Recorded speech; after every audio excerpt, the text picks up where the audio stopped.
Cultural differences are the various beliefs, behaviors, languages, practices, and expressions considered unique to members of a specific ethnicity, race, or national origin. Have you ever thought about how cultural differences affect some of the biggest debates in the world around us? One of the major debates that has been going on is physician-assisted suicide and whether it should be legal or not. According to the Gale Encyclopedia of Everyday Law, physician-assisted suicide involves the hastening of death through the administration of lethal drugs upon request of the patient. This differs from withholding or discontinuing medical treatment in circumstances that will result in death.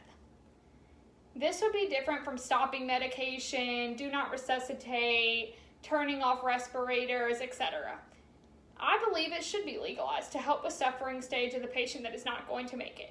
For example, if my mother were to be in the hospital or something and was very ill, I would not want her to continue to suffer if I knew she was not going to make it. Therefore, I would make it her decision to have physician-assisted suicide or not. Although I would hate to see it, I do believe it is the patient's right. I do also think there should be specific physicians to do so. I don't think that it should ruin the mindset of a physician who has that hero behind them. They think that their job is to save lives and make sure that the patient has everything they need, and if they were to have to do physician-assisted suicide, this could mess with the mindset that they have as far as having to pretty much commit suicide for that patient. It's like killing somebody, you know? And this is a very broad topic that many cultures may feel different about as far as religion, etc.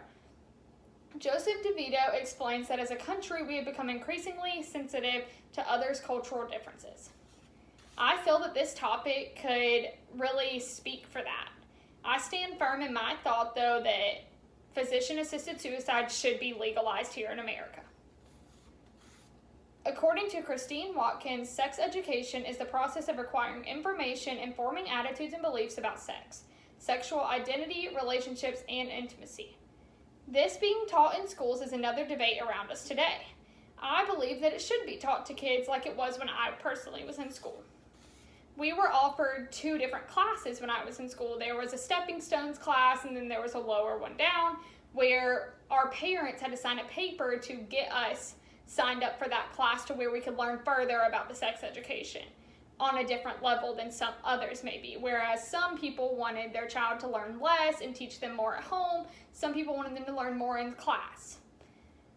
Watkins also states that it is widely accepted that young people have a right to sex education because it is meant to help protect them against abuse, exploitation, unintended pregnancies, sexually transmitted disease, HIV, and AIDS. These are some more main reasons that I think this should be taught.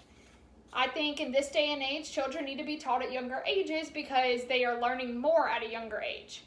At younger ages now, you see middle school kids who are doing things sexually that they probably should not be doing at that young of an age, and their parents aren't necessarily knowing about it, so they aren't teaching their kids at such a young age. I think sex trafficking is a big thing. DeVito also says that feminine culture values modesty, and I think sex education teaches them to be more modest in a way. You know, for me, I would learn what you should and should not do at that age, and it would teach me to be more modest in myself. I believe that this should be taught in middle schools around the world. I'm not sure about elementary school because that's a bit young to be teaching them for, but I do think that it may differ based on your culture as far as, you know, religion again. For example, I mean, some people may believe that their child doesn't need to be taught that thing because it's against their religion. And I think it should be a parent's choice to an extent, but they should have to take a lower class all the time. Overall, cultural differences underlie some of the most hotly debated topics in news today. These were just a few examples of cultural differences here in America and what we may debate them over. I do believe, however, physician-assisted suicide should be legalized and sex education should be taught in middle schools widely across America. Thank you for listening.